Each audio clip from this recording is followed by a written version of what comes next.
Halo, Assalamualaikum warahmatullahi wabarakatuh. Teman-teman sekalian, pada kesempatan kali ini setelah kita memasukkan data di SPSS, selanjutnya kita akan menguji validitas dengan exploratory factor analysis atau disingkat dengan EVA. Nah, pada tahapan ini kita akan menguji apakah data yang sudah kita temukan itu valid atau tidak. Yang kedua, dengan uji exploratory factor analysis, kita juga bisa mengetahui apakah data kita itu memiliki dimensi atau tidak. Sedikit mengulang model penelitian yang akan kita jadikan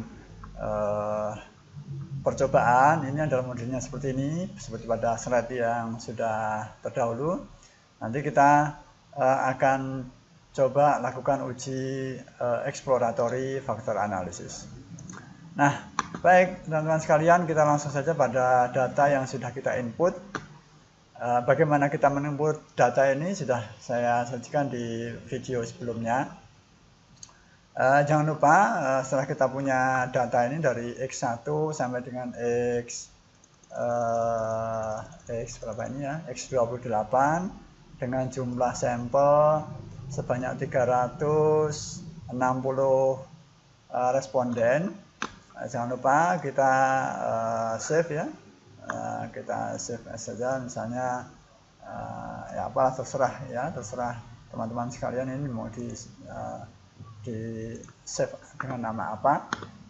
Nah, selanjutnya kita akan coba lakukan uji EVA.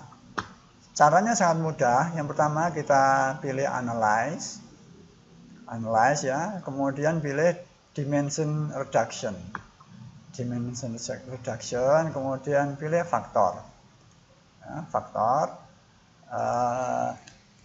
ini masih di sana ya, dari bekas saya mengaji. Nah, kemudian kita masukkan per masing-masing indikator untuk masing-masing variabel. Mengapa kok per masing-masing indikator, per masing-masing variabel? Karena asumsinya kita sudah punya indikator untuk masing-masing variabel. Jadi kalau misalnya kita belum punya indikator untuk masing-masing variabel, sebetulnya kita bisa memasukkan semua indikator bareng-bareng untuk diuji. Karena kita sudah punya indikator untuk masing-masing variabel, maka kita uji per masing-masing indikator. Nah, sedikit mengulang ya, kita tahu ini ya, variabel F1 indikatornya 1 sampai 7 ya. Maka kita masukkan indikator 1 sampai indikator 7 ke sini. Kemudian kita pilih option. Kemudian sorted by size, ini kita ketik 0,50 ya. Saya ingin agar nanti loading faktornya yang muncul itu minimal yang 0,50. Kenapa kok 0,50? Karena untuk beberapa ahli mengatakan bahwa menilai loading faktor masing-masing variabel, masing-masing indikator ke variabelnya itu signifikan atau valid, itu dinyatakan valid kalau loading faktornya 0,50, ada yang 0,50, ada 0,60 ya. Tapi saya pilih yang 0,50 aja.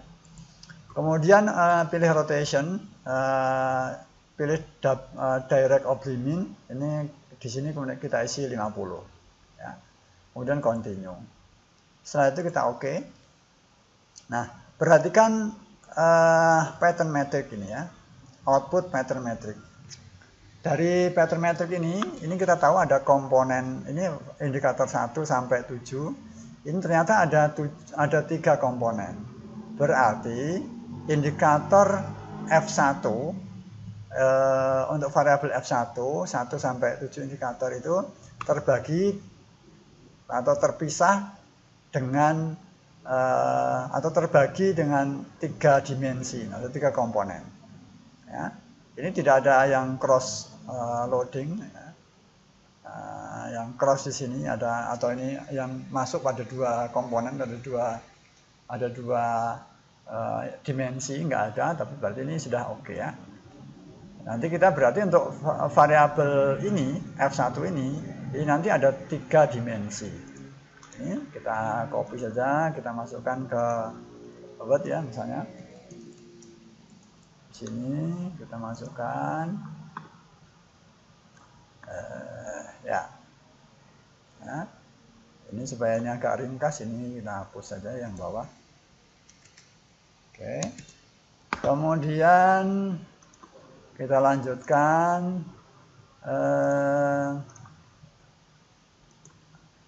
ya.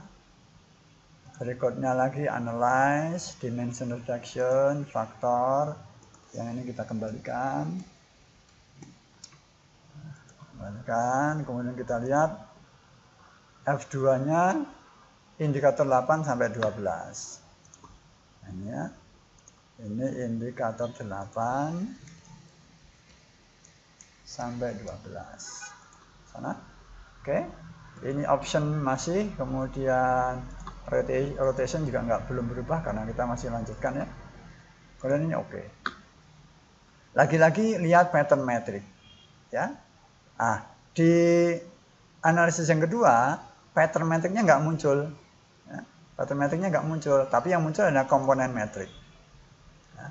Nah, komponen metrik, kenapa kok pattern metriknya nggak muncul? Karena ini hanya satu dimensi, hanya satu komponen. Jadi bandingkan yang atas itu kan karena ada 3 dimensi, ada 3 komponen, maka pattern metriknya muncul. Karena ini tidak ada dimensinya atau dimensinya hanya 1, maka ya yang muncul adalah komponen metrik. Ini yang kita pakai ya. Ini yang kita pakai, kita pindah ke sana, pindah ke MS Load supaya nanti kita bisa laporkan di laporan penelitian kita.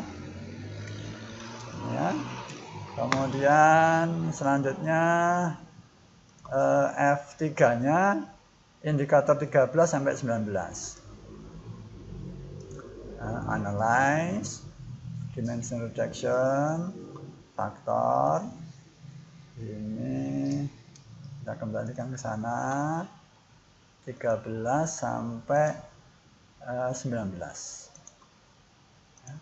13 sampai dengan 19. Oke. Kemudian klik OK. Nah, ini juga nggak ada dimensinya yang 1. Ya, dimensinya yang 1, maka masuk komponen metriknya. Oke. Ini kita pindah, copy ke Word. Ya. Oke. Nah, kemudian yang terakhir 20 sampai 28. Ini analyze, dimension reduction, faktor. Ini kita kembalikan dulu. Kemudian 20 sampai 28. Ya. Oke. Oke, ini juga pattern metriknya nggak muncul, berarti hanya 1 dimensi. Kita pindah ke Word. Oke. Nah, itu teman-teman sekalian, gampang sekali. Ya, cara kita melakukan validasi indikator terhadap variabelnya dengan exploratory factor analysis. Nah, dengan di sini kita tahu sekarang bahwa per masing-masing variabel apakah dia berdimensi atau tidak. Karena ini nanti akan mempengaruhi gambar kita, uji kita di AMOS. Demikian, semoga bermanfaat. Assalamualaikum warahmatullahi wabarakatuh.